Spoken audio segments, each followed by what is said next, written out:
The hands moved with a purpose that had nothing to do with time, only with the task itself, the stone pestle turning in the stone mortar with a sound like slow, dry sand. They were not young hands, because the knuckles were thick and the skin over them was a map of fine, pale lines against a sun-darkened landscape. But they were not old hands either, for there was a strength in the grip and a steadiness to the pressure that spoke of years of work still left in them. Soil was etched deep into the creases around her fingernails, a permanent stain of dark earth that no soap could ever fully lift, and a faint, clean scent of crushed leaves and damp roots clung to her, a perfume of the ground itself. The woman they belonged to was called Elara, though few in the town of Providence used her name, preferring instead to call her the foreign woman or the woman from the mountains, or sometimes, in hushed and pitying tones behind their hands, the barren one. She lived in a small stone-walled cottage at the very edge of the settlement, where the tended fields gave way to the untamed scrub of the foothills, and her garden was the only thing about her that the townsfolk truly understood,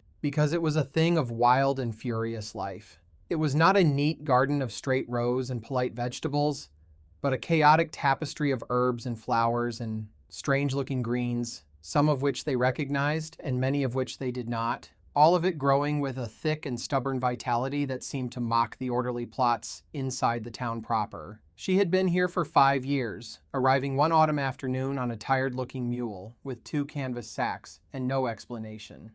And in all that time, her silence had become a kind of wall around her. She spoke when spoken to, her voice low and carrying a strange, soft cadence from whatever place she had come from, but she offered nothing of herself. She traded her herbs and remedies at the general store for flour and salt and oil. Her transactions brief, and her eyes always cast slightly downward, not in shyness, but in a kind of deep and settled privacy. The town watched her, as small towns do, and they built a story for her out of the pieces she did not provide.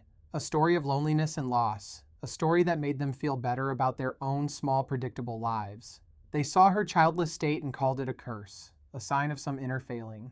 Because in a place where a family's future was measured in the number of hands available to work the land, a woman alone was an incomplete sentence. She was a puzzle they could not solve, and so they decided she was not worth solving. She tended her garden. She ground her herbs. She watched the seasons turn the valley from green to gold to gray, and she did not seem to need their approval or their company, which was, perhaps, the most unsettling thing about her of all. Her solitude was not a wound. It felt like a choice, a fortress she had built and garrisoned herself, and its quiet strength was an unspoken judgment on the noise and chatter of their lives. They did not know that the pestle in her hand was grinding yarrow to stop a bleeding, or that the leaves in the basket were for a tea to calm a fever, or that the roots drying by her hearth could ease a pain that no doctor's powder could touch. They only saw a woman who was not like them, and that was enough. Afternoon, the sun beat down on the dusty main street of Providence, bleaching the color from the wooden storefronts and making the air shimmer above the hard-packed earth.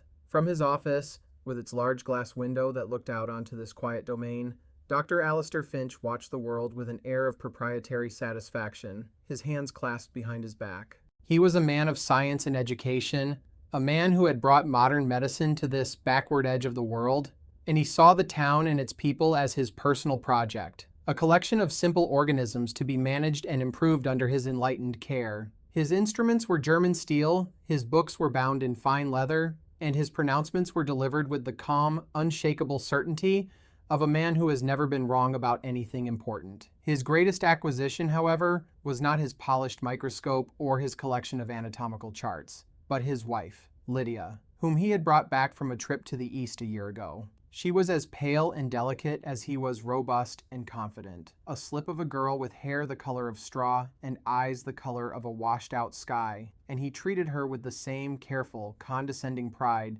with which he treated his most fragile piece of medical equipment. She was his porcelain doll, a testament to his good taste and his ability to possess beautiful things, and he believed he understood her completely, from her nervous, fluttering hands to her quiet, agreeable nature. He saw her as a gentle creature, devoid of complexity or hidden depths, someone to be protected from the harsh realities of the world he so capably navigated. Now, she was pregnant, and the doctor's pride had swelled to an almost unbearable degree. It was to be his child, a Finch heir, conceived and delivered according to the most modern principles of medical science. He would handle the birth himself, of course.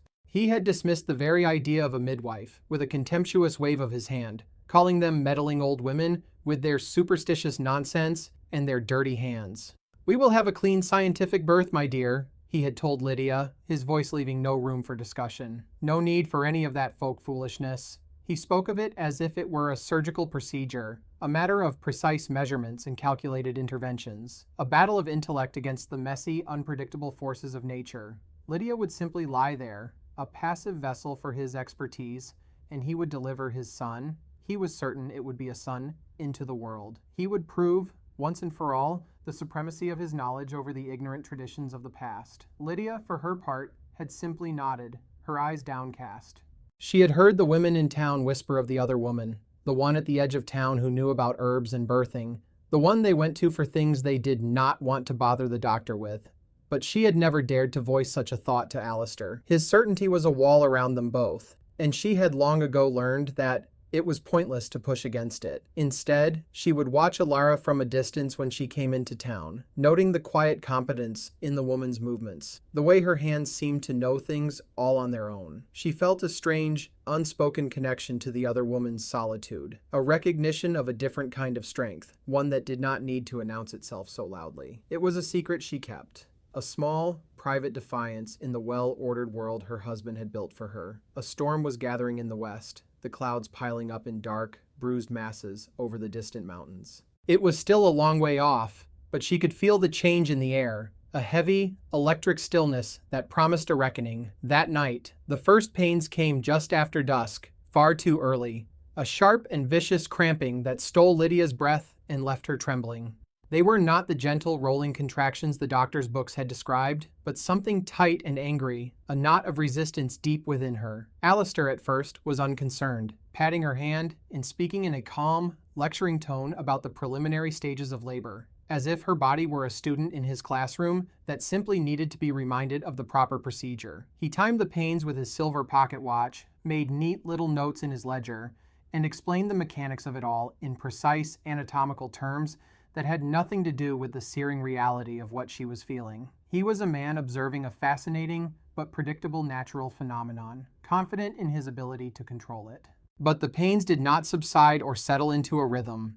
They grew sharper, more frequent, a relentless siege that gave her no time for rest, and a slick sheen of sweat broke out on the doctor's forehead. This was not following the books. This was disorderly. It was wrong. He closed the shutters on the windows, as if to block out the disapproval of the watching world, and lit another lamp, the bright, sterile light casting long, dancing shadows on the walls of the pristine bedroom. The air grew thick and close, heavy with the scent of carbolic soap and fear. Lydia's world had shrunk to the four corners of the bed, to the fierce, clenching grip of her own muscles, and the sound of her husband's increasingly strained breathing. She could hear the rising wind outside, a low moan that was growing into a howl, and it sounded like the world was coming apart. Alistair's movements became jerky and uncertain. He checked his books, his hands fumbling with the pages, his lips moving silently as he read passages he already knew by heart. He prepared a syringe of laudanum, his hand shaking so slightly that only Lydia, who knew the perfect, unshakable stillness he usually possessed, could notice. "Just to ease the discomfort," he said, his voice a little too loud, a little too hearty. But the drug did little to dull the sharp edges of the pain, and it clouded her mind, making her feel as though she were drowning. She was losing her hold, drifting in a terrifying sea, and the one person who was supposed to be her anchor was beginning to drift as well. He was talking to himself now, muttering about presentations and positions, about forceps and complications, his scientific vocabulary becoming a desperate incantation against a chaos he could not command. He was the doctor. He knew what to do. But his knowledge, for the first time in his life, felt thin and brittle, a useless map for a country that had suddenly and violently changed its geography. Outside, the first fat drops of rain began to fall, striking the roof like scattered pebbles. The storm was no longer a distant threat. It was here, and they were alone, days later. That was how it felt. An endless passage of time, measured not in the turning of the clock's hands, but in the brutal, cresting waves of pain. The night had bled into a gray, weeping dawn, and the dawn had given way to a long, grim afternoon. And still, there was no progress, only exhaustion and the rising tide of fear. The storm had settled into a relentless, drenching downpour, turning the street outside into a river of mud and isolating the doctor's house on its own small island of desperation. Word had spread through the town, carried on whispers and worried glances. Lights had stayed on in neighboring houses all through the night, a silent, helpless vigil. Now, a small clutch of townspeople stood across the street under the dripping awning of the general store, their faces pale and upturned, watching the closed shutters of the Finch house as if they could see through the wood. They were a chorus of silent judgment, their presence a constant reminder of the doctor's public failure. They saw his house, the finest in Providence, as a besieged fortress, and its master, the man of science, as a king who had lost control of his kingdom. They murmured amongst themselves, the men talking of the bad timing and the ferocity of the storm, the women speaking in lower tones, their eyes full of a grim, knowing pity. They spoke of other births, of long labors, and bad outcomes, and one name was passed between them like a forbidden secret, Elara, the foreign woman. Some said it with a sneer, a dismissal of her strange ways, but others said it with a flicker of something else, a desperate, last-ditch hope. Inside, the bedroom was a wreck. Linens were twisted and stained. A basin of water had been overturned, and the air was thick with the metallic smell of blood and sweat. Dr. Finch's face was ashen, his fine suit coat discarded, his sleeves rolled up to his elbows. His hair was plastered to his forehead, and his eyes were wide and frantic. The cool detachment of the physician completely stripped away, leaving only a terrified husband. He had tried everything he knew. He had used his instruments, his hands probing and pulling, until Lydia had cried out in a way that had made him flinch back, his own actions suddenly feeling like a brutal violation. He had read his books again and again, but the words had become meaningless ink on a page. His science had failed him. It had no answer for this. For the sheer, stubborn, biological fact of a body that would not yield, a life that refused to be born in the way it was supposed to. He was no longer a doctor. He was just a man, helpless and small, watching the person he loved more than his own pride fade away before his eyes. The housemaid, a young girl named Sarah, who was barely 16, stood by the door, her hands clenched in her apron, her face streaked with tears. She had watched the doctor's confidence crumble into dust, and her simple, uncomplicated faith in him had crumbled with it. She was the one who had to change the linens, who had to listen to Lydia's weakening cries, who had to see the dark, hopeless look in the doctor's eyes. And she was the one who remembered a kindness from a year ago, a poultice Elara had given her for a bad burn, a remedy that had worked when the doctor's salve had not. She was just a girl. She was supposed to do nothing. But sometimes doing nothing is the hardest thing of all. The turning point came not with a shout, but with a whisper. Lydia, her eyes glassy with pain and exhaustion, her voice a dry rasp, said the name, Elara. It was a prayer. It was a command. It was the last bit of strength she had. Dr. Finch, standing over her with a damp cloth, froze. He looked down at his wife, his face a mask of disbelief and wounded pride. That he, Dr. Alistair Finch, should be forced to seek help from that ignorant, herb-grubbing charlatan, that his wife, his Lydia, would even think the name of that woman in his house, in this room, which was supposed to be a temple of modern medical reason. It was the ultimate humiliation. No, he said, his voice low and tight with fury. Absolutely not. I will not have that woman and her superstitions in my house. He turned away, his back rigid, a clear and final dismissal. He would rather fail on his own terms than succeed with her help. He would let his pride be the death of them all. But he had forgotten about Sarah. The housemaid had heard the whisper, and she had seen the doctor's cruel refusal. In that moment, something inside the young girl snapped. Her fear of the doctor was suddenly and completely eclipsed by her fear for Lydia. She saw not the great man of science, but a stubborn, foolish man who was letting his arrogance kill his wife. She looked at Lydia's pale, sweat-soaked face, and she made a choice. Without a word, without a sound, she slipped out of the room, her bare feet making no noise on the wooden floor. She moved through the quiet house, a ghost of purpose, and out the back door into the relentless, driving rain. The storm embraced her, plastering her thin dress to her skin in an instant and turning the path to mud beneath her feet. But she did not hesitate. She ran. She ran through the deluge, away from the big house with its bright, sterile lights and its suffocating fear, and toward the dark edge of town, toward the small stone cottage with its one flickering lamp in the window. She ran with Lydia's whispered name as her only guide, a single word against the roar of the storm. Every step was a rebellion, an act of defiance against the man who thought he knew everything. She stumbled and fell, her hands sinking into the cold, grasping mud. But she pushed herself up and kept going, her breath coming in ragged, sobbing gasps. The wind tore at her, trying to push her back, and the rain blinded her, but she held the image of Elara's quiet, steady hands in her mind. They were the only hope left. The townspeople huddled under the awning, saw the small figure running through the storm, and they knew. A collective breath was held. Something had broken. Something was about to change. The doctor's sealed world had been breached. Elara opened the door before Sarah could even knock, as if she had been waiting. She stood there, silhouetted against the warm, dry light of her cottage, a shawl wrapped around her shoulders, her long dark hair braided down her back. She was not surprised. Her calm, dark eyes took in the drenched, shivering girl, the mud-streaked face, the desperate plea in her eyes, and she understood everything without a word being spoken. "The doctor's wife," Sarah gasped, the words tumbling out between chattering teeth. "It's been too long. The baby, it won't come." Elara simply nodded,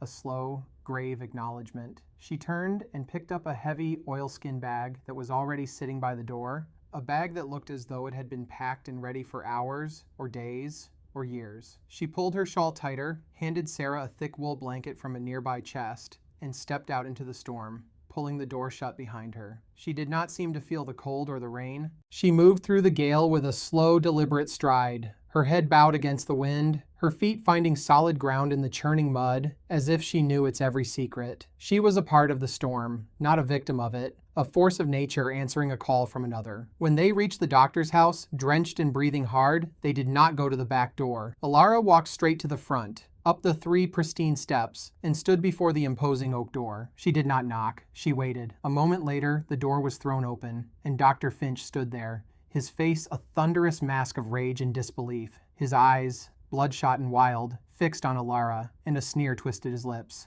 "What is this?" he demanded, his voice shaking with fury. He blocked the doorway with his body, a physical barrier of contempt. "I gave no permission for you to be summoned. Get off my property. We don't need your witchcraft here." Elara did not flinch. She did not speak. She simply stood there in the pouring rain, the water dripping from her hair and the hem of her dress, and met his gaze. Her eyes were not angry, nor were they pleading.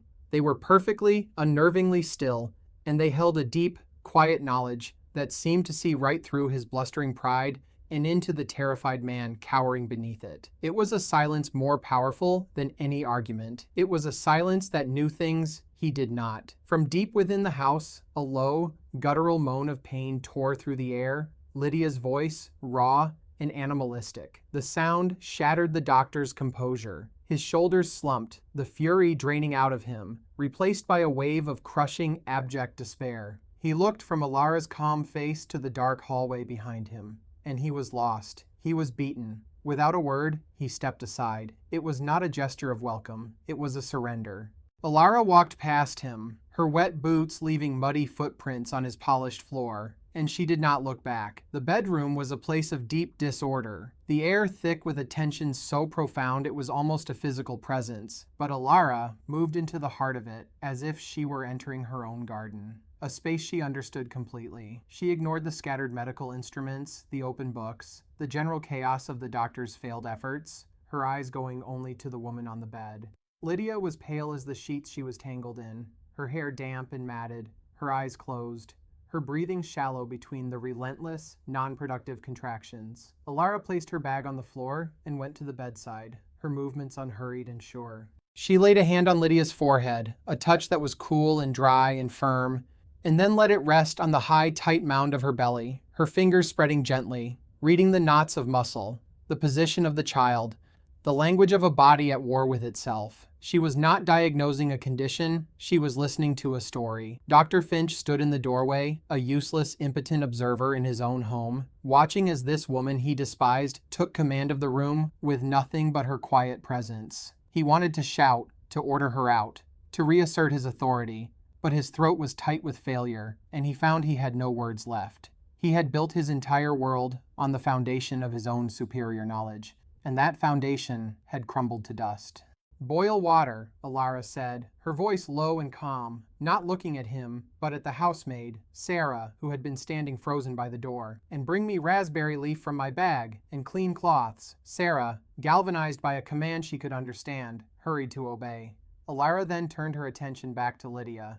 She began to speak to her, her voice a soft, rhythmic murmur, the words in a language the doctor did not recognize, a gentle, flowing cadence that was more like a song than speech. It was not a prayer or an incantation, but a simple, steady stream of sound, a human connection in a room that had been filled only with the sterile language of medicine and the raw sounds of pain. She gently massaged Lydia's back, her strong fingers finding the points of tension and working them loose, and with her other hand, she stroked her hair back from her sweat-dampened face. She was coaxing, not commanding, persuading the body to do what it had forgotten how to do. The doctor watched, his arms crossed, a knot of resentment and grudging fascination tightening in his chest. This was everything he disdained. It was unscientific. It was intuitive. It was primitive. Yet, under the woman's hands, he saw a subtle change in his wife. The frantic, terrified tension in Lydia's body began to ease. Her breathing deepened, falling into rhythm with Elara's soft murmuring. The tight, angry knot of her womb seemed to soften, to relax its desperate, unyielding grip. Sarah returned with a steaming cup of tea, its earthy scent cutting through the stale air of the room. Elara helped Lydia to sit up, supporting her back, and held the cup to her lips. "Drink," she said softly. "It will give you strength. It will help." Lydia drank, her eyes for the first time in hours, clear and focused on Elara's face, a silent exchange of trust passing between them. A bond formed in that moment, a quiet alliance of women against the failed authority of the man in the doorway. The birth was not over.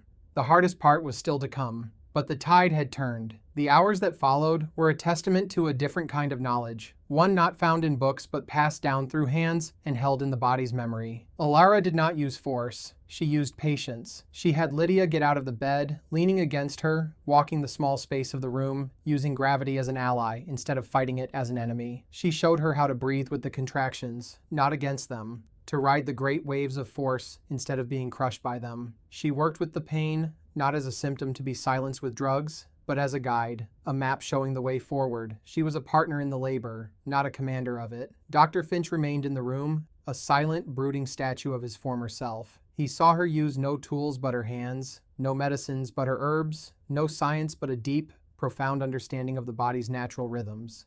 He saw her check the baby's position, not with cold steel, but with the careful, knowing pressure of her fingertips. He saw her listen to the baby's heart, not with a stethoscope, but by pressing her ear to Lydia's belly, her expression calm and focused. Every action was a quiet refutation of his entire world. He had seen birth as a medical crisis to be managed. She saw it as a natural process to be guided. When the time finally came, the final, overwhelming push of life into the world, Elara was there, her hands ready, her voice a steady, encouraging presence in Lydia's ear. It was hard, and it was loud, and it was messy, a primal and ferocious event that filled the room with its power. And then it was over. A thin, reedy cry cut through the exhausted silence, the sound of a new life, fierce and demanding, a son. Elara cleaned the infant with a practiced efficiency, her hands gentle but sure, and wrapped him in a clean, warm cloth before placing him in Lydia's waiting arms. Lydia, her face tear-streaked but luminous,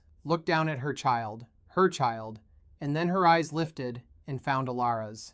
She did not say thank you. She did not need to. Her gaze held a universe of gratitude, of respect, of a debt that could never be repaid in words. Elara simply placed a hand on Lydia's shoulder for a moment, a gesture of completion, before turning to clear away the evidence of the birth. The storm outside had finally broken, the relentless roar of the rain softening to a gentle, cleansing patter. A pale, watery light began to filter through the gaps in the shutters, signaling the arrival of a new day, a day that felt impossibly different from the one before it. Dr. Finch had not moved. He stared at his wife and his son, this small, perfect miracle that had been delivered not by his science or his intellect, but by the quiet, steady hands of the woman he had called a witch. He felt nothing of the triumph he had imagined. He felt only a vast, hollow emptiness where his pride used to be. Elara finished her work, packed her bag, and moved toward the door, her task completed. As she passed him, he finally spoke, his voice a hoarse, broken whisper.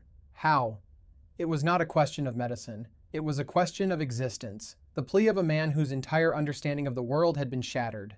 Elara paused for a heartbeat, her back still to him. She did not turn around. "You were trying to pull a life out," she said, her voice soft but clear in the quiet room. "A life must be let out." Then she was gone, leaving behind the muddy footprints on his floor, the scent of her herbs in the air, and the undeniable, humbling truth of what he had witnessed. Weeks later, the town of Providence settled back into its rhythms, the dramatic events of that stormy night already beginning to soften into the stuff of local legend. The story was told and retold in the general store and over fence posts, each telling adding a new layer of myth until the truth of it was buried under a dozen different versions. But two things were constant in every telling: the doctor's failure and the foreign woman's success. The way the town looked at Elara changed. It was not a sudden or dramatic shift, not an embrace of friendship or an apology for their past judgments. It was quieter, more subtle than that. The suspicion in their eyes was replaced by a kind of hesitant, grudging respect. They no longer saw her as merely barren or strange. They saw her as powerful, possessed of a knowledge they did not understand, but could no longer deny. When she came to town now, the whispers that followed her were not of pity, but of awe. They gave her a wider berth, a space of deference, as if her silence now contained not emptiness, but secrets. They still did not know her, but they knew what she could do. And in a place like Providence, what a person could do was, in the end, all that truly mattered. Dr. Finch was a changed man as well. The booming confidence was gone, replaced by a quiet, brooding intensity. He was still the doctor, still tended to the town's ailments, but the air of infallible authority had vanished, and in its place was the shadow of a man who had looked into the abyss of his own limitations and found it bottomless. He rarely spoke of that night, and he never, ever spoke Elara's name. One bright, cool autumn afternoon, Elara was in her garden, her hands deep in the dark, rich soil, turning it over for the winter planting. She felt a presence and looked up. Standing at the edge of her property, by the low stone wall that separated her wild patch of land from the rest of the world, was Lydia Finch. She was holding her son, a small, healthy bundle, wrapped in a blue blanket. She did not speak. She did not cross onto Elara's land. She simply stood there, the afternoon sun catching the pale gold of her hair, and her fragility seemed to have been burned away, replaced by the quiet, solid strength of a mother. She held the baby up slightly, a simple, profound gesture of presentation, of gratitude, of acknowledgement. It was a silent offering, a bridge across the chasm of their different lives. Elara slowly rose to her feet, wiping the soil from her hands onto her apron. She looked at the mother and the child, at this new life she had helped bring into the world, a life that would grow up in the town that had never fully accepted her. She held Lydia's gaze for a long moment, a silent conversation passing between them that no one else could have understood. Then she gave a single, small nod. It was enough. It was everything. Lydia nodded back, a faint, grateful smile touching her lips for an instant, before she turned and walked back toward the town, toward her life. Elara watched her go, then turned back to her garden, her hands sinking once more into the familiar comfort of the earth. The wall between them remained, but it was no longer a barrier. It was just a line on the land. A quiet dignity had been restored, not by a victory won, but by a truth revealed. Sometimes the greatest strength isn't found in the loudest voice or the most impressive title, but in the quietest hands. It's found in the courage to trust what you know in your bones, in the deep, unshakable wisdom that comes not from books, but from listening. Elara didn't need the town's approval to know her own worth. She only needed to be true to it. And in doing so, she reminded them of a power they had forgotten, a power that grows in the earth and flows through us all. She showed them that what one person calls barren, another might see as a field lying fallow, gathering its strength for the work it was meant to do. Thank you for walking this quiet path with us today. The world can be a loud and demanding place, and it's easy to feel like your own small, quiet strengths go unnoticed, but they don't. They are the roots that hold everything together. If this story found a place in your heart, we hope you'll consider following along for more tales of quiet courage and unexpected grace. And we'd be honored if you would share a thought with us in the space below. What does true strength look like to you? Where have you found it when you least expected it? We look forward to hearing from you. Until next time, be well and listen to the quiet voices. They often have the most important things to say.